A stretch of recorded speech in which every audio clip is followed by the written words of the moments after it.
नागरिकांना दिलेलं आश्वासन प्रत्यक्ष विकास कामातून पूर्ण करण्याच्या दिशेने नवापूर शहरात आणखीन एक महत्त्वपूर्ण पाऊल उचलण्यात आलंय।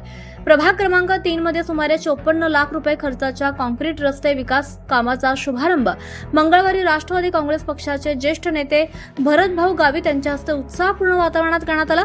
नवापूर शहरातील विविध प्रभागांमध्ये रस्ते, पायाभूत सुविधा आणि नागरी विकासाची कामं वेगानं सुरू आहेत। त्याचाच भाग म्हणून तहसीलदार कार्यालयापासून नवीन पोलीस लाईनपर्यंत कॉन्क्रीट रस्त्याचं महत्त्वाकांक्षी काम हाती घेण्यात आलंय। या रस्त्यामुळे नागरिकांना वर्षानुवर्ष भेडसावणाऱ्या खराब रस्त्यांच्या समस्येमधून दिलासा मिळणार आहे। वाहतूक अधिक सुरक्षित, सुकर आणि गतिमान होण्यास मदत होणार आहे। स्थानिक स्वराज्य संस्थांच्या निवडणुकीदरम्यान नागरिकांना दिलेला विकासाचा शब्द प्रत्यक्षात उतरवण्यासाठी लोकनियुक्त नगराध्यक्ष जयवंत जाधव, उपनगराध्यक्ष नरेंद्र नगराळे आणि नगरसेविका सौ मिनलताई अमृत लोहार यांनी सातत्याने पाठपुरावा करून आवश्यक निधी उपलब्ध करून घेतल्याचं यावेळी अधोरेखित केलं। लोकप्रतिनिधींनी विकासाची आश्वासने केवळ कागदपत्रावर न ठेवता ती कृतीतून पूर्ण केल्यानं नागरिकांमध्ये समाधानाचं वातावरण निर्माण झालंय। उद्घाटन प्रसंगी बोलताना उपस्थित मान्यवरांनी शहराच्या सर्वांगीण विकासासाठी दर्जेदार रस्ते, मूलभूत सुविधा आणि नियोजनबद्ध नागरिक विकास ही काळाची गरज असल्याचं सांगितलं। विकास कामे ही कोणत्याही एका व्यक्तीची नसून ती संपूर्ण शहराच्या प्रगतीसाठी ओळख असल्याचं मतही त्यांनी व्यक्त केलं। या कार्यक्रमाला राष्ट्रवादी काँग्रेस पक्षाचे ज्येष्ठ नेते भरतभाऊ गावित, मुख्याधिकारी मयूर पाटील, पोलीस निरीक्षक अभिषेक पाटील, अमृत लोहार, राजू अगळे, राष्ट्रवादी काँग्रेस पक्षाचे पदाधिकारी, कार्यकर्ते तसंच प्रभागातील नागरिक मोठ्या संख्येने उपस्थित होते। नवापूर शहरात सुरू असलेल्या या अशा विकास कामांमुळे पायाभूत सुविधांचा दर्जा उंचावण्याबरोबरच नागरिकांचा लोकप्रतिनिधींवरील विश्वास देखील अधिक दृढ होत चाललाय। दिलेला शब्द पाळला ही भावना प्रत्यक्ष विकासातून अनुभवायला मिळत असल्याची सकारात्मक प्रतिक्रिया नागरिकांमधून व्यक्त होते।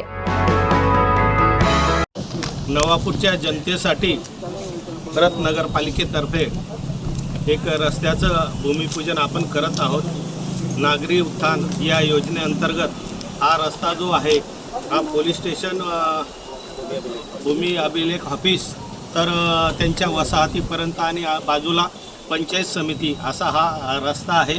आणि या रस्त्याचं आज आपल्या सगळ्यांच्या हस्ते आपण भूमिपूजन केलेलं आहे।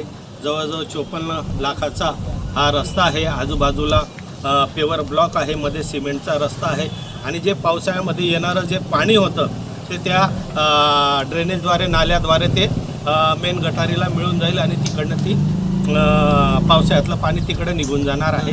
आणि येणाऱ्या जाणारे खास करून ग्रामीण भागातले जे आमचे माता भगिनी आहेत, पंचायत समितीला येतात, तर पावसाळ्यामध्ये आम्ही हाल बघितले की सगळे एकदम कसरत करत या ठिकाणी यायचे आणि पोलीस विभागाची पण मागणी होती आणि पंचायत समितीची पण मागणी होती आणि त्या अनुषंगाने सगळ्यांनी पाठपुरावा केला। माननीय नगराध्यक्ष महोदय, माननीय उपनगराध्यक्ष महोदय, माननीय सीओ साहेब या सर्व नगरसेवकांनी या पद्धतीने पाठपुरावा करून नगर उत्थानमधनं हा 54 लाखाचा रस्ता मंजूर आहे आणि ते चांगल्या दर्जाचं, चांगल्या प्रतीचं काम व्हावं अशी एक अपेक्षा आहे आणि नक्कीच ते काम चांगल्या पद्धतीने होईल। शिवसाहेबांना सुद्धा माझी विनंती राहील की सर, आपण जातीने लक्ष घालून दर्जेदार कामं होतील याकडं प्रशासनाने लक्ष द्यावं आणि आपण सगळंजण वेळात वेळ काढून या ठिकाणी आलं त्याबद्दल नवापूर नगरीचा एक कार्यकर्ता म्हणून मी आपल्या सगळ्यांचं आभार मानतो। या ठिकाणी माननीय PSI अभिषेक पाटील साहेब, माननीय देवरे साहेब, माननीय देसले साहेब, माननीय ऐरराव साहेब आणि माननीय CO साहेब, मयूर पाटील साहेब या सगळ्यांचं प्रशासन अधिकाऱ्यांचं मनापासून मी आभार व्यक्त करतो की या कार्यक्रमाच्या निमित्ताने त्यांनी उपस्थिती दाखवली आणि या वसाहतीमध्ये जाण्यासाठी जो रस्ता आहे तो लवकरात लवकर ठेकेदारांनी पूर्ण करावा आणि अजूनही वसाहतीमध्ये जर काही अडचणी असतील, पोलीस वसाहती म्हणा किंवा शासकीय वसाहतींमध्ये जर काही अडचणी असतील किंवा रस्ते करायचे असतील तर नक्की प्रशासनाने तसा प्रस्ताव नगरपालिकेला द्यावा। नगरपालिका नक्कीच त्याच्याकडे लक्ष देऊन ते कामं। 24 लाईव्ह महाराष्ट्र न्यूजसाठी वसंत माणी, नवापूर।